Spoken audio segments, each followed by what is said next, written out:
falado esses últimos 2 domingos sobre bloqueios cognitivos.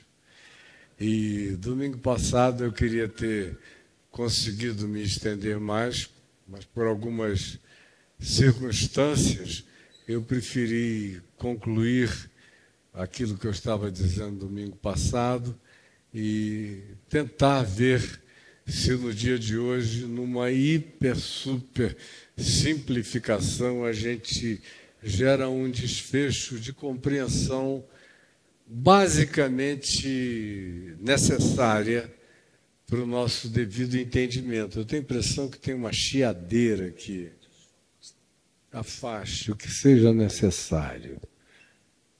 Porque ninguém merece esse no ouvido, né? Atrapalha e gera bloqueio cognitivo. Então, som tem que chegar limpo para não me distrair. Pois bem, e hoje nós vamos, se Deus quiser, fazer uma conclusão bem simples, mas antes disso, eu queria iniciar por um aspecto anterior a esse tipo de cognição que nós experimentamos hoje, contemporaneamente, na nossa geração, porque o processo cognitivo humano já mudou diversas vezes no curso de inúmeras e insondáveis gerações.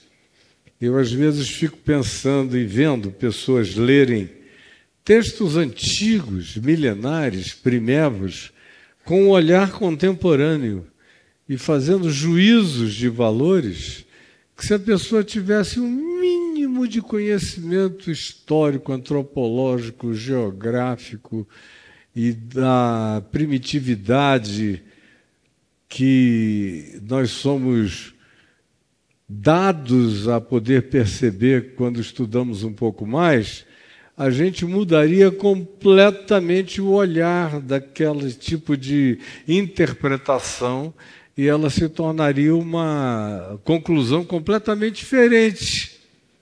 E eu acho uma covardia você pegar um texto de 4.000 anos, de 5.000, já tem alguns aí até mais antigos, ou textos bíblicos que começaram a ser produzidos há 3.000 e tantos anos atrás, mas que ganharam sua escrita há não tanto tempo atrás, há 2.560, 2.580 anos atrás, durante o período do exílio em Babilônia e depois no exílio persa.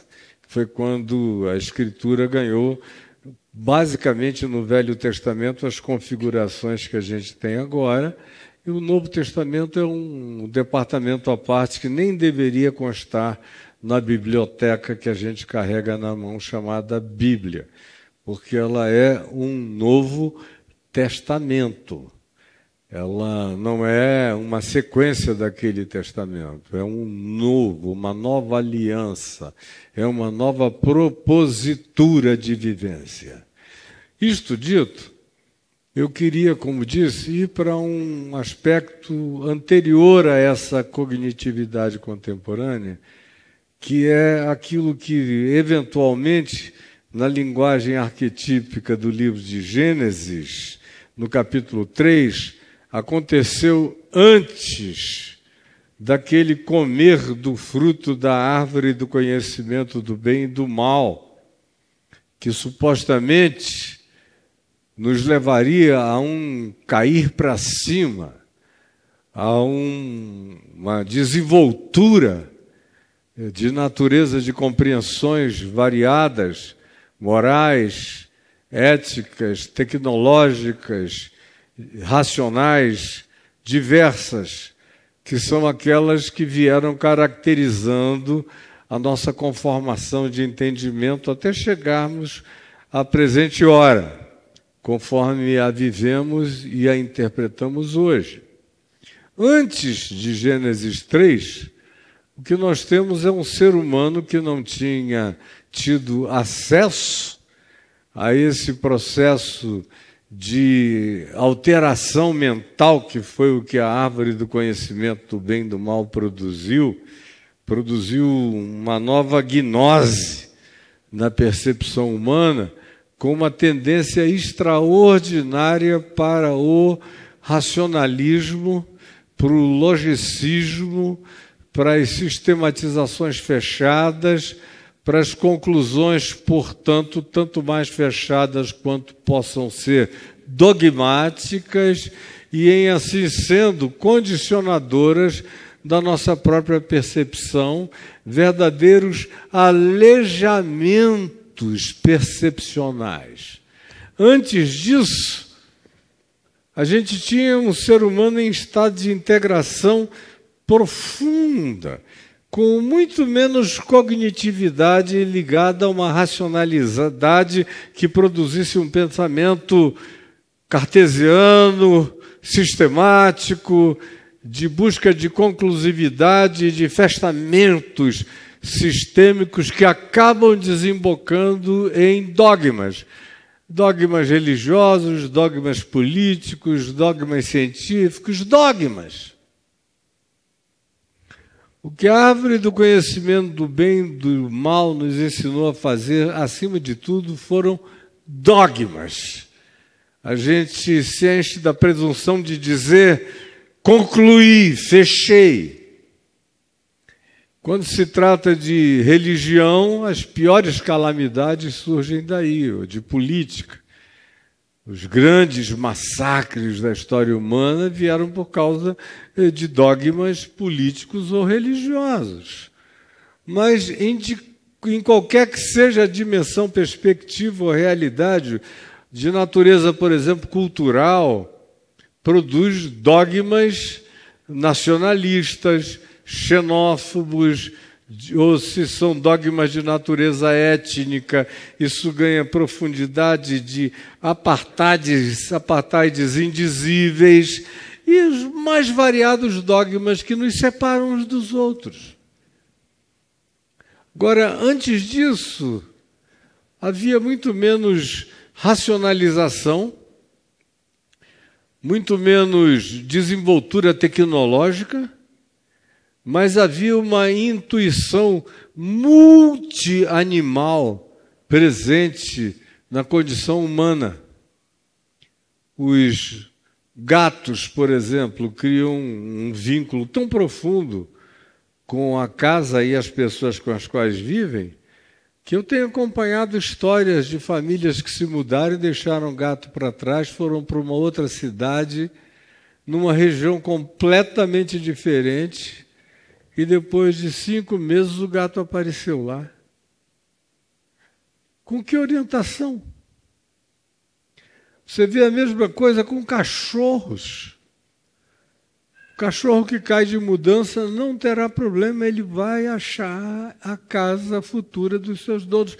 Ele tem uma capacidade sensorial olfativa que, dependendo do odor, no mínimo, é 1000 vezes maior e melhor do que a minha, dependendo do odor.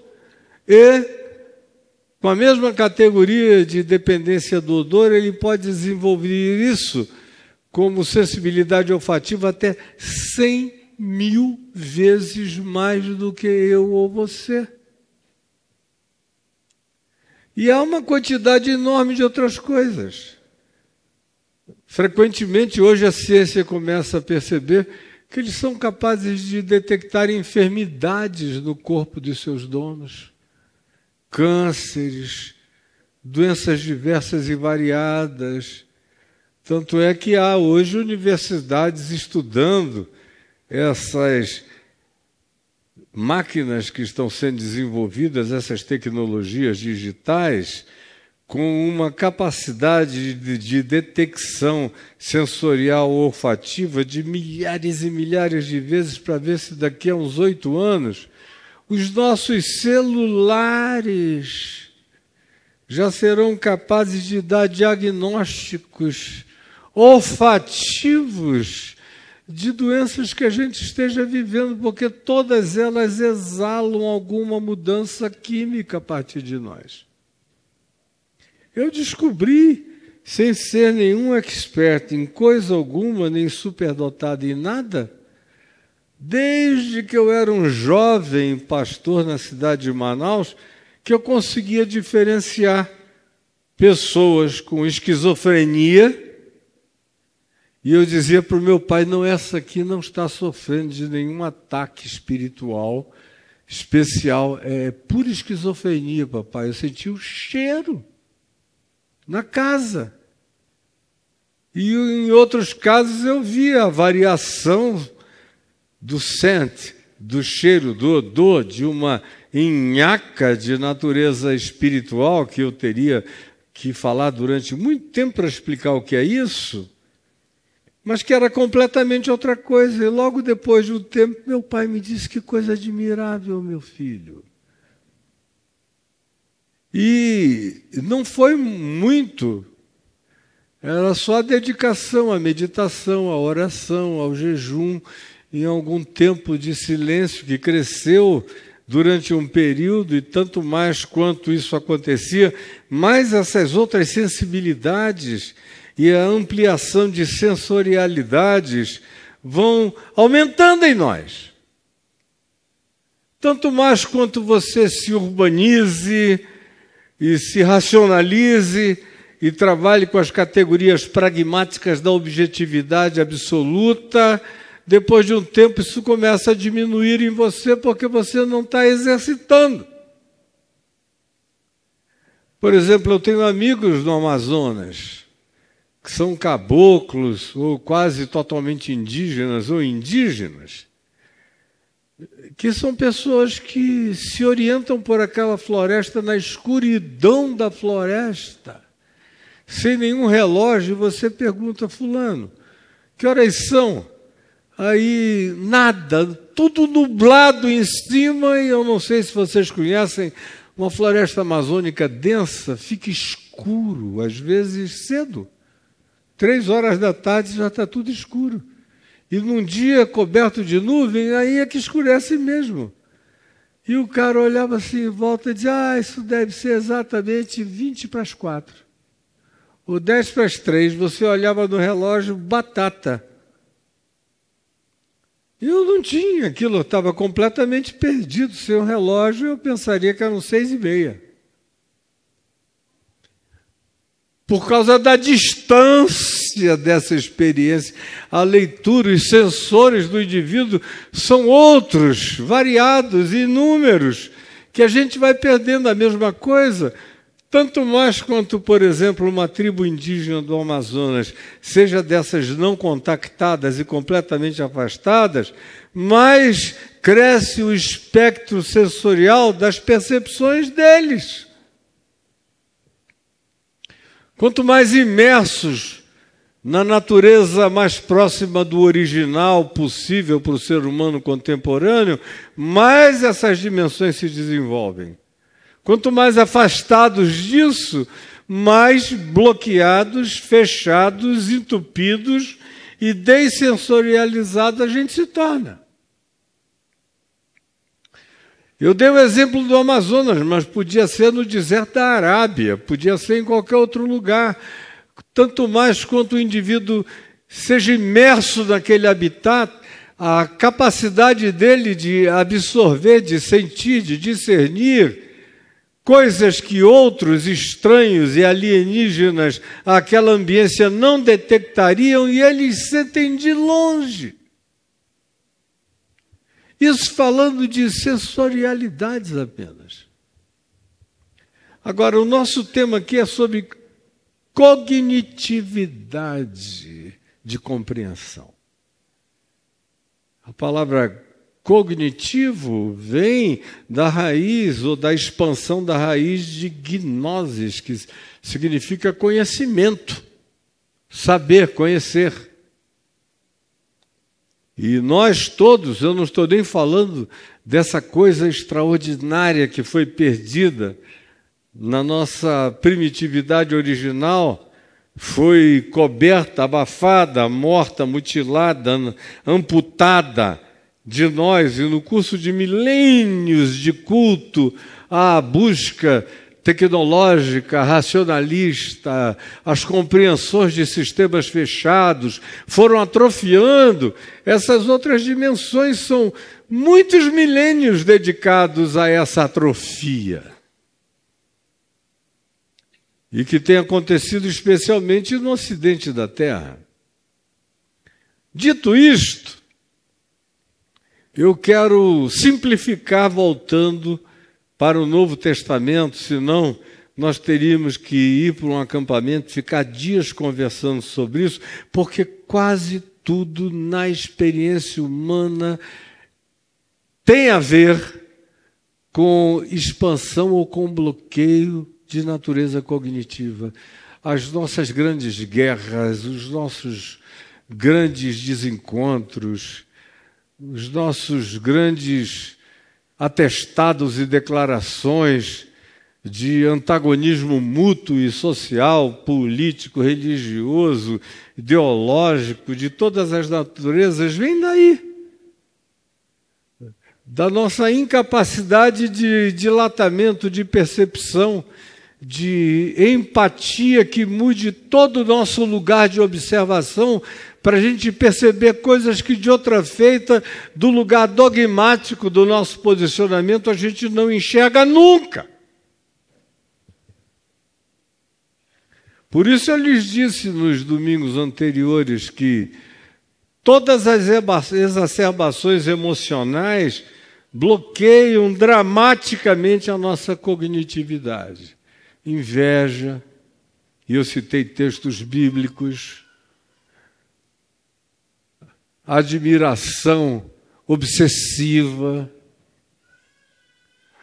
atitudes ou sentimentos do tipo que se associa à vanglória pessoal, à soberba, à arrogância, são bloqueadores cognitivos absolutos, porque tanto mais quanto eu me torne arrogante, menos aberto eu estarei para aprender com você. Eu me basto. Os dogmas fazem isso, os fanatismos fazem isso. Os nossos compromissos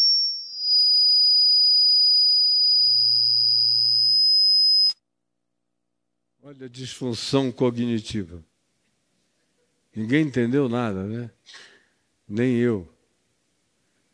Uma crise cognitiva deixa a gente tão absolutamente sem compreensão ou sem entendimento quanto eu fiquei aqui ouvindo essa explosão sonora totalmente destituída de comunicabilidade de qualquer natureza para nós, a não ser de um desconforto auditivo imenso. Pois bem, emoções, sentimentos, preconceitos, dogmatizações, engessamentos de lugares epistemológicos a partir dos quais a gente enxerga a vida e diga não há outro modo de ver a existência a não ser por esse ângulo, que é o que a religião faz com a maioria aqui, que é o que a criação moral produz na gente. Papai era assim, vovô era assim, meu trisavô era assim, seja lá quem seja assim, eu sou assim também. Fica e cria-se essa vocação de vespa, de herança, de imutabilidade venenosa para a vida da gente, que não admite mudança. É a famosa síndrome de Gabriela Cravo e Canela. Eu vivi assim, vou viver assim, vou morrer assim, sempre Gabriela. Isso é uma prisão cognitiva horrorosa, que não admite mudança, transformação. E todas as outras coisas que vocês queiram acrescentar, que carreguem essa força e esse elemento de fixação da gente em algum lugar único e exclusivo de observação, que a gente afirme para nós mesmos que é o único modo de ver a vida. Aí a gente morre cognitivamente falando. Desse dia em diante, dessa hora em diante. ou a nossa vida se reduz a um estado tão abonsaizado de compreensão que é patético ver como num bonsai a gente vê uma mangueira com todos os traços que seria o que caracterizaria uma mangueira adulta desse tamanho aqui, com manguinha e tudo. E é um ser humano que virou um bonsai cognitivo, que foi podado pela religião, pela política, foi, não pode nada. O que passar disso ainda é pior, é pecado, é isso, é aquilo. Meu Deus, são tantas podas que a maioria de nós não sabe nem quem poderia ser se fosse livre. A maioria de nós não sabe nem quem seria, quem se tornaria se entendesse o significado da verdadeira liberdade, da expansão do seu próprio potencial nas mais variadas camadas de dons e de graça, de percepção, de entendimento, de discernimento e de aplicação deles no melhor para a nossa existência. Aí eu peço que você chegue aqui comigo no Evangelho de João. Eu vou ler no meu celular, porque a minha Bíblia da vida inteira está com a letra muito pequena para mim. Então, é em João 8 que eu quero que você abra a sua Bíblia. Eu poderia citar dezenas de referências e de passagens, de ocorrências que ilustrariam a mesma coisa. Por exemplo, só para não fugir ao todo dia, e ao que seja lugar comum, nessa exposição que eu estou fazendo a vocês, eu quero citar também no Evangelho de João, antes disso, o capítulo 3, que é o que mostra o encontro de Jesus com Nicodemos, aquele acadêmico, religioso, fariseu, pessoa importante, membro do Sinédrio de Israel, ou seja, do parlamento contemporâneo do primeiro século, do Sinedrim, e que foi visitar Jesus durante a noite e faz uma afirmação: mestre, nós sabemos, é uma palavra de gnose, de cognitividade, nós sabemos que tu vens da parte de Deus. Aí ele cria um argumento de causa e efeito, porque ninguém pode fazer os sinais que tu fazes se Deus não estiver com ele.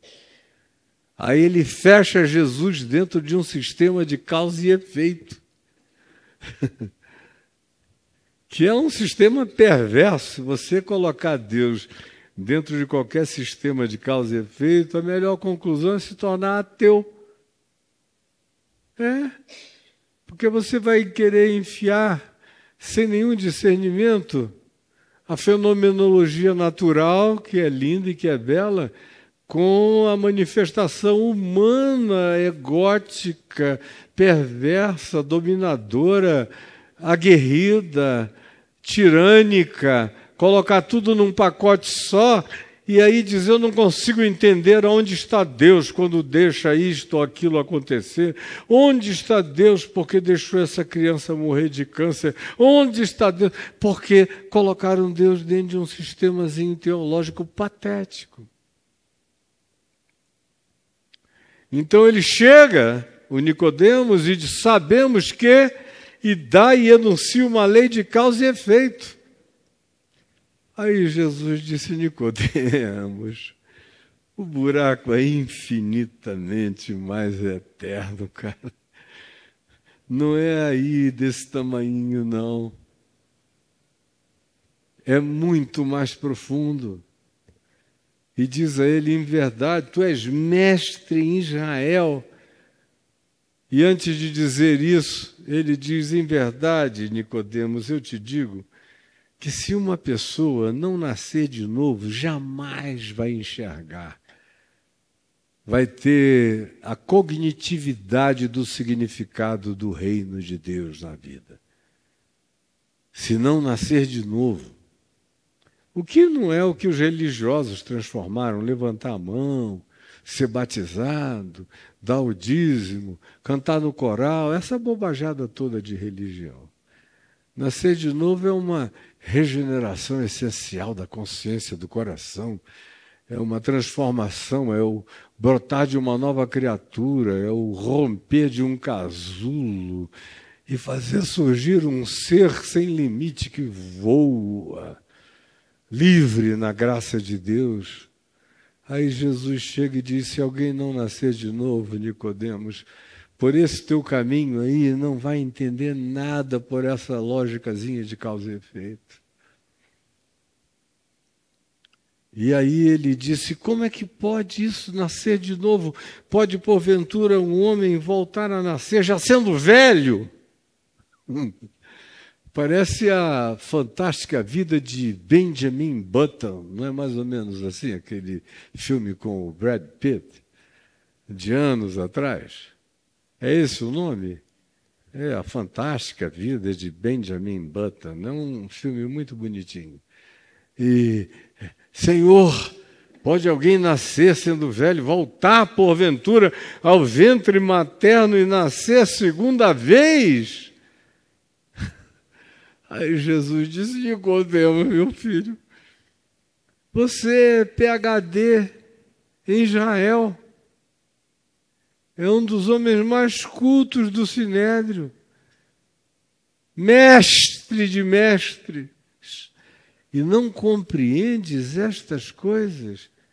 Em verdade, eu te digo que aquele que é nascido da carne está limitado a esses condicionamentos e a essas diminuições às quais nós humanos, os seres humanos, foram submetidos e se submeteram. Tem que nascer de uma mutação espiritual, tem que nascer de uma ruptura dessa bolha, tem que arrebentar essa placenta da presunção para nascer da metanoia, da água, do mudar de mente, de consciência, do desenvolvimento de um novo entendimento a partir de um pressuposto completamente outro, nascer do espírito, de uma revolução interior que te dê outra mente, outra interpretação da vida. Se não tiver isso, ninguém, nem tu, nem ninguém, jamais terá a cognitividade do reino de Deus. Jamais. Bom, isso dito, chega aqui em João no capítulo 8 e você encontra a seguinte afirmação de Jesus no verso 43. Eu vou voltar depois ao contexto do capítulo 8 e vou ficar atido apenas a ele para a gente não andar por divagações maiores e nem perder a objetividade básica. Prestem atenção, por favor. No verso 43 de João 8, Jesus diz aos religiosos, hiper religiosos, que estavam discutindo com ele: qual a razão por que não compreendeis a minha linguagem? É uma questão de natureza cognitiva. Cara, a gente fala a mesma língua, mas vocês não entendem nada, né? Porque cognitividade não tem a ver com compreensão linguística. Jesus falava aramaico, que era o que todo mundo em Israel falava, do povo até os mais eruditos compreendiam com naturalidade o aramaico. Eles podiam até entre eles falar hebraico como demonstração de status superior, mas o aramaico era o que estava na feira, no mercado, no cotidiano, em todos os lugares. E era o que Jesus falava. Por que não compreendeis a minha linguagem? Aí ele prossegue e diz o seguinte, ele responde o que ninguém iria responder. Ele diz: é porque sois incapazes de ouvir a minha palavra. Ou seja, a questão tem a ver com a inaceitabilidade do conteúdo. Não tem a ver com a comunicação linguística, não tem a ver com a construção da imagem, da ideia, da metáfora, da expansão dela, da aplicação dela. Não, é um bloqueio anterior. É uma incapacidade intrínseca, que não tem nada a ver com deficiência mental, com incapacidade intelectual, com ausência de recursos necessariamente acadêmicos ou básicos para qualquer forma de entendimento. Não! É uma outra incapacidade mais profunda, mais intrínseca, plantada num ambiente mais íntimo da gente, que é onde habitam as nossas pressuposições inarredáveis, os nossos dogmas todos. E quando pensar em dogma, não pense só em dogma religioso, político, filosófico, abstrato, ou de qualquer outra categoria de dogma de pensamento. A gente tem também os nossos dogmas de sentimento. São 6 gerações de gente da minha família que não gosta de gente desse tipo. E eu não vou fazer uma ruptura, não vou ser o ente disruptivo nessa genealogia de emoções e de choques. Aí adota aquilo como pré-condição para não negar a sua própria natureza e a sua vinculação familiar. Todos na minha casa odiaram esse tipo de coisa, tiveram esse tipo de reação, abominaram esse comportamento, adotaram essa moral, ou não gostaram dessa estética, ou não aceitaram esse tipo étnico. E as pessoas vão herdando isso sem saber nem porquê. Eu, às vezes, encontro gente inteligente, bem estruturada, bem formada. Alguns fizeram até excelentes faculdades, como essa semana. Falei para minha mulher, eu tive uma tristeza grande. Quando eu vi, de repente, num dos posts que eu tinha feito numa rede social, aliás, foi no Instagram, um post que eu sabia que não ia dar aqueles milhares de comentários, porque depois de um tempo você sabe o que vai dar milhares de discussões e o que vai ser só ouvido, contemplado, mas não vai ser muito comentado, porque você vai conhecendo a psicologia global do grupo. Aí eu vi que num post que eu fiz, conscientemente sabendo que ia dar só algumas dezenas de comentários, uma pessoinha entrou lá e eu falei, eu quero ver quem são essas figurinhas que vieram comentar uma coisa que é tão pouco comentada.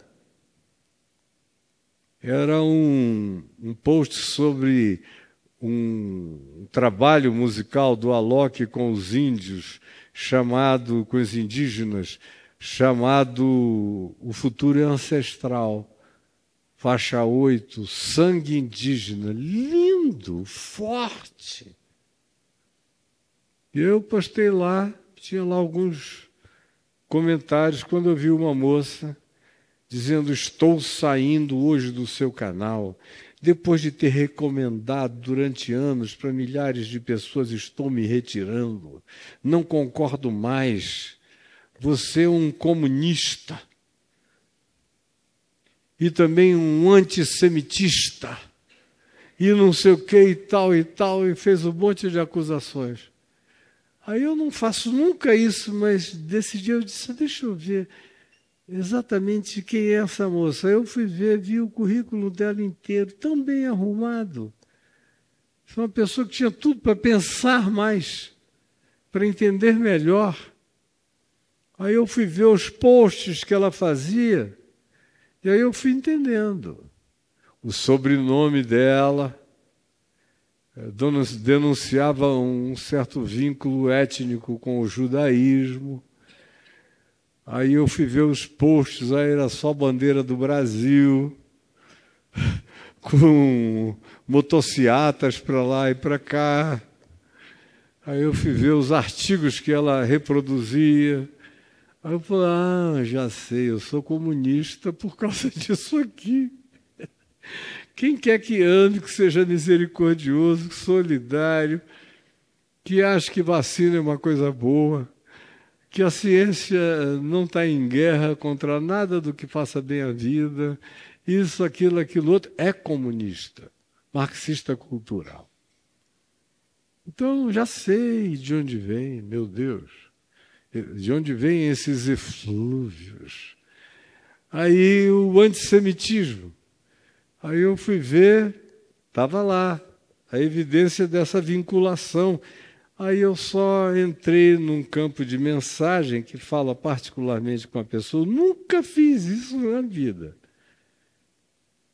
Eu deixo passar tudo. Mas nesse dia eu fiquei com tanta compaixão. Falei, meu Deus, uma moça que estudou tanto ficou com esse telhado, esse teto do monastério dos Capuchinhos em Sintra, que é dessa altura, é até forrado com cortiça. Lá no Alto de Sintra, em Portugal, que era para você poder não ralar a cabeça o dia inteiro, de tão baixo que é.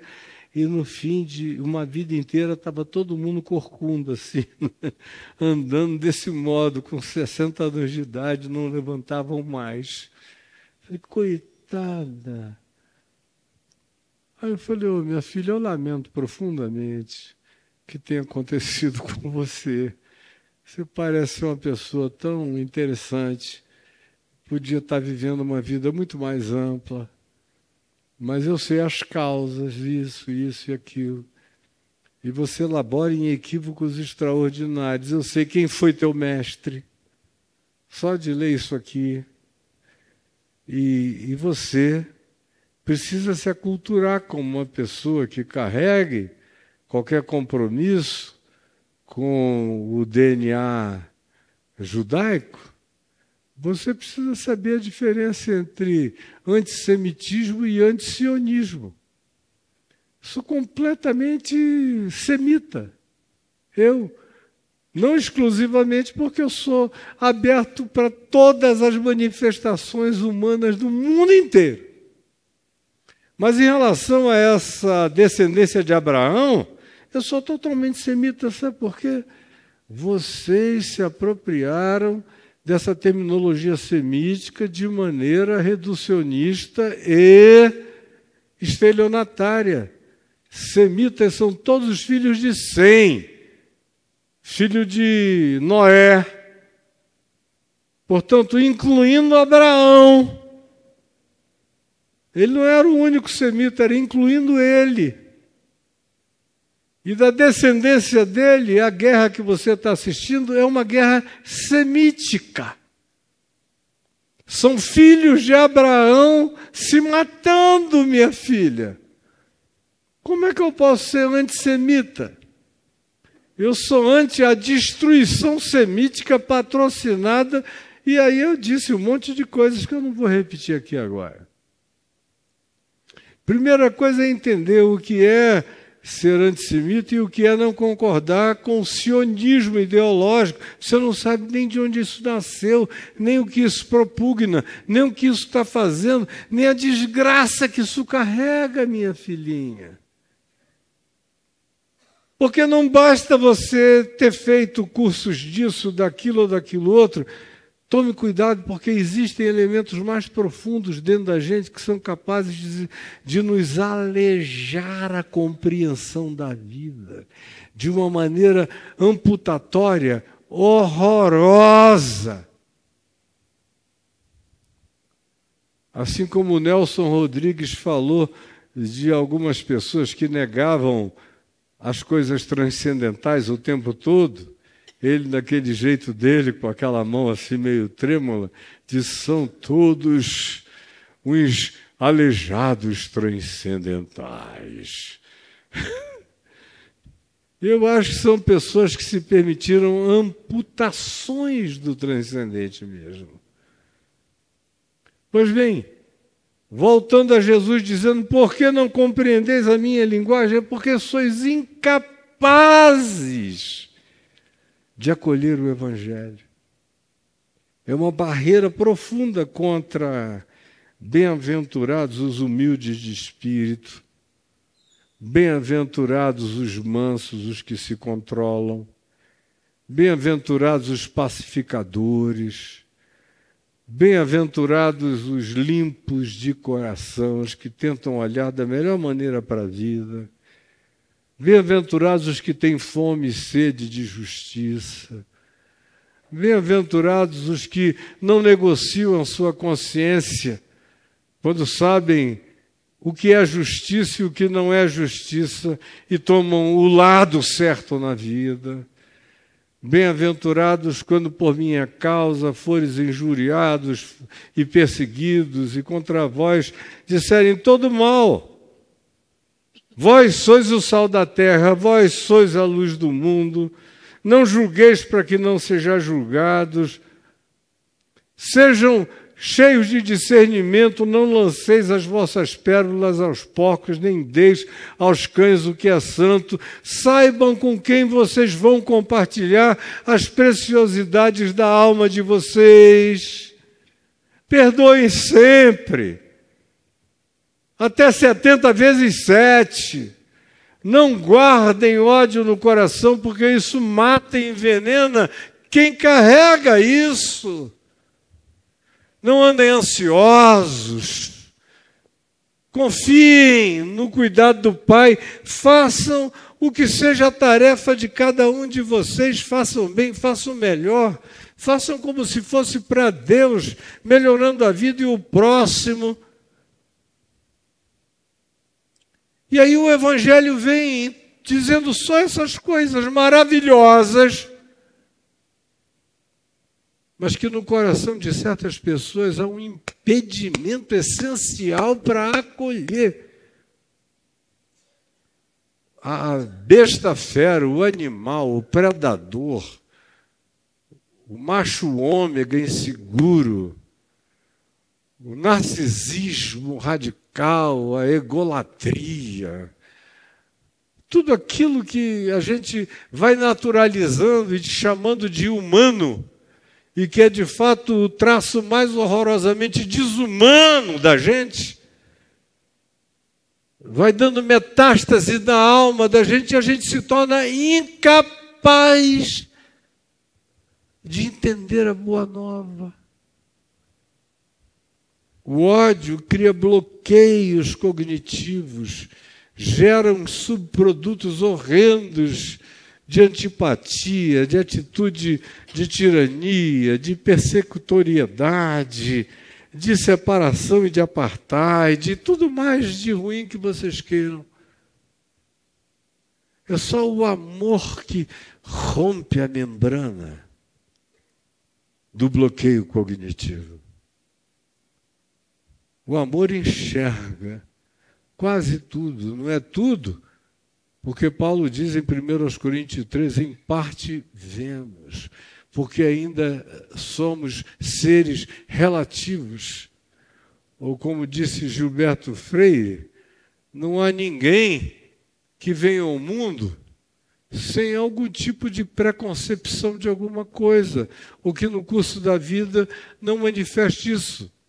Não há realmente ninguém, a gente tem só que discernir o seguinte: é quem carrega algum tipo de pressuposição excludente e quem carrega a pressuposição includente.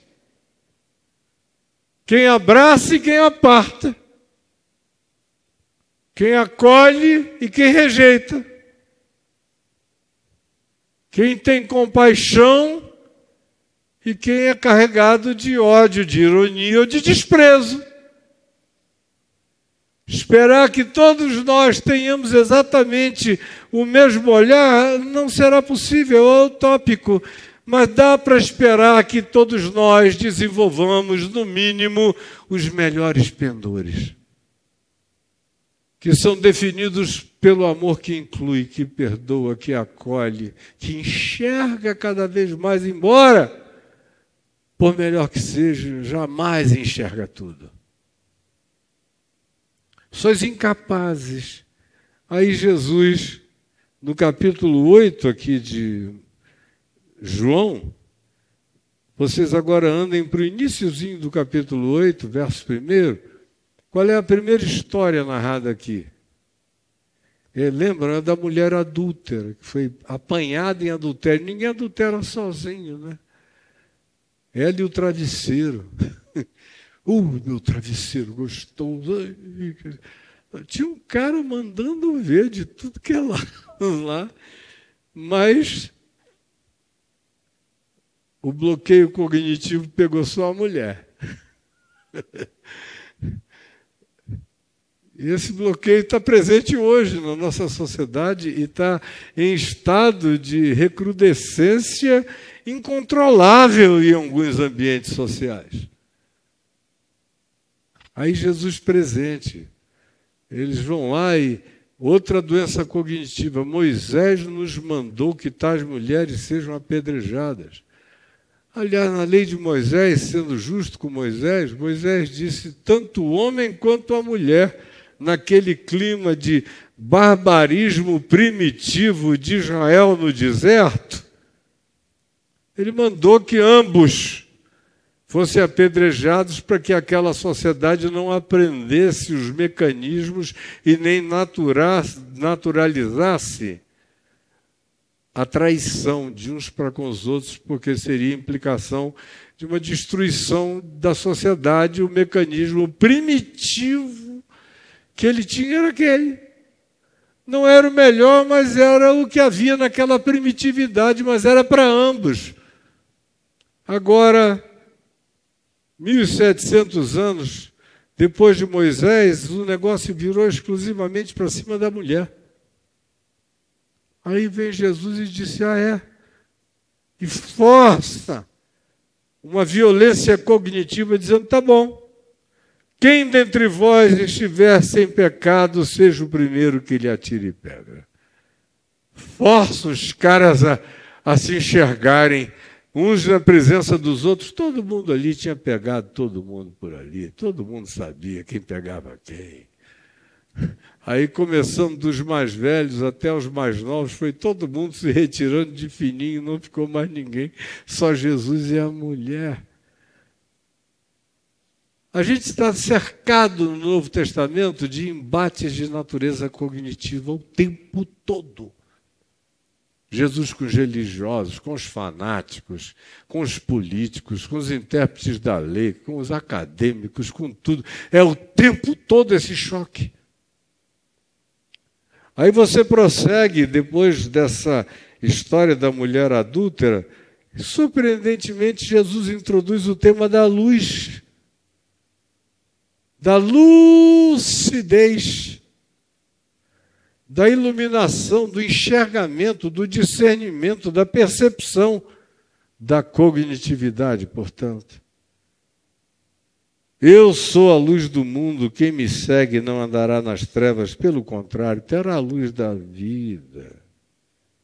Então lhe objetaram os fariseus, aí começa uma discussão idiótica deles, sobre o fato de que Jesus estava dizendo coisas que, de acordo com a lei de Moisés, não teriam validação a menos que aparecessem duas outras testemunhas para testemunhar a mesma coisa. É mesmo, ele é a luz do mundo, ele é a luz do mundo. Aí Jesus disse, eu não vou entrar nessa brincadeirinha infantil de jardim da infância de Moisés com vocês. De jeito nenhum, essa é a vossa lei. Ele faz questão várias vezes de dizer, está escrito na vossa lei. Ele se coloca fora daquele script, tão primitivo, o tempo todo. E eu não tenho tempo hoje aqui para sair falando os detalhes variados, mas vocês podem ler, e depois dessa introdução que eu estou fazendo, tudo vai ficar completamente claro. Por exemplo, no verso 21 se diz assim, de outra feita, lhes falou Jesus, dizendo, vou retirar-me e vós me procurareis, mas perecereis no vosso pecado, na vossa incapacidade, na vossa blindagem, na vossa crosta de incompreensões. Porque, e aí acrescentou, para onde eu vou, vós não podeis ir. Aí olha qual foi a interpretação desses caras. Diziam então eles, terá ele, acaso, a intenção de se suicidar? Olha para onde os caras foram. Ninguém se enxerga. Bom, ele está dizendo, me procurareis e não me achareis. O quê? Porque ele vai se suicidar e a pressuposição deles é que quem se suicidasse iria para um lugar tão desgraçado que eles, que eram seres do bem, jamais iriam para lá. É o juízo implícito que está presente aqui neles. E aí Jesus prosseguiu dizendo, vós sois aqui de baixo, eu sou lá de cima. Vós sois deste mundo, desse olhar, desse lugar de fixação limitante. Eu deste mundo não sou. Por isso, eu vos disse que morrereis nos vossos pecados e cegueiras, limitações, condicionamentos, bloqueios. Porque se não credes que eu sou... Aí ele evoca aquela definição de Deus a Moisés lá no deserto, antes de ir para o Egito, quando Moisés perguntou, quem é que eu vou dizer que está me enviando para libertar esse povo de lá? E Deus disse, dize a eles que eu sou o te enviou. Aí Jesus evoca essa mesma descrição, que é aquela que tocou o coração do filósofo Spinoza, quando disse, eu só posso crer no Deus que diz, eu sou. Qualquer outra divagação para além disso o reduz. Que é que eu vos tenho dito desde o princípio, mas vocês estão com a mente bloqueada para entender. Jesus pergunta a ele. E eles vão ampliando a dificuldade básica de entendimentos simples, até que Jesus chega nesse ponto e diz, meu Deus, qual é a razão de não compreenderdes o que eu digo? É um bloqueio horroroso. Vocês são incapazes de entender a minha palavra. Aí ele diz um negócio violento, que se você não tiver compreensão, você vai achar que é rascante demais. Preste atenção.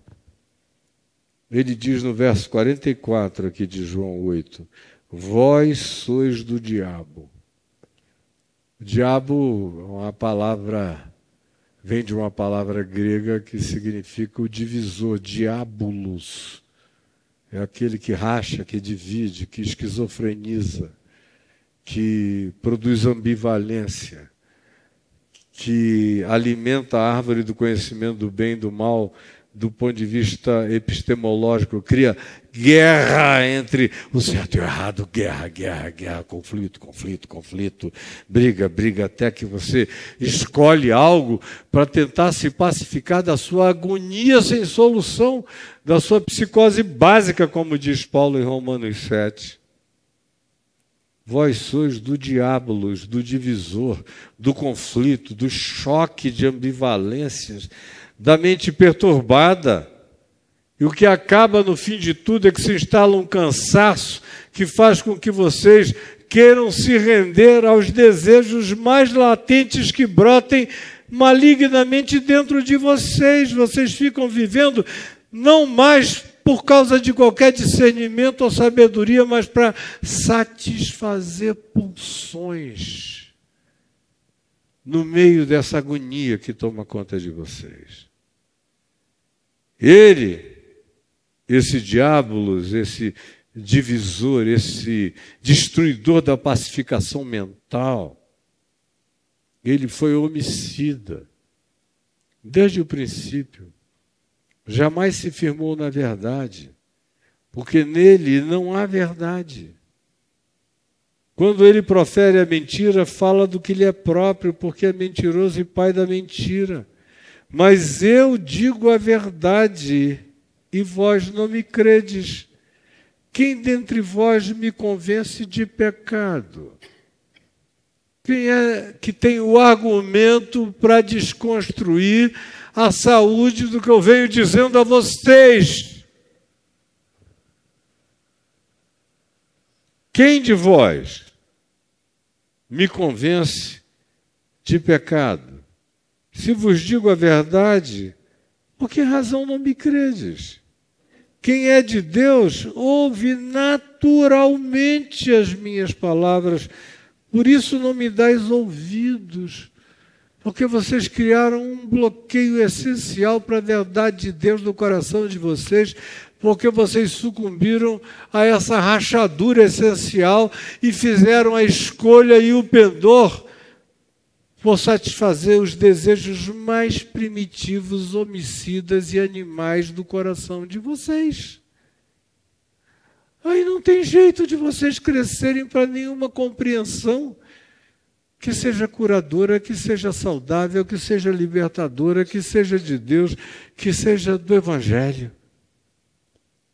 Responderam-lhe, pois, os judeus e lhe disseram: porventura não temos razão em dizer que és samaritano e tens demônio? É o que acontece com essa moçada, quando eles não têm mais argumento.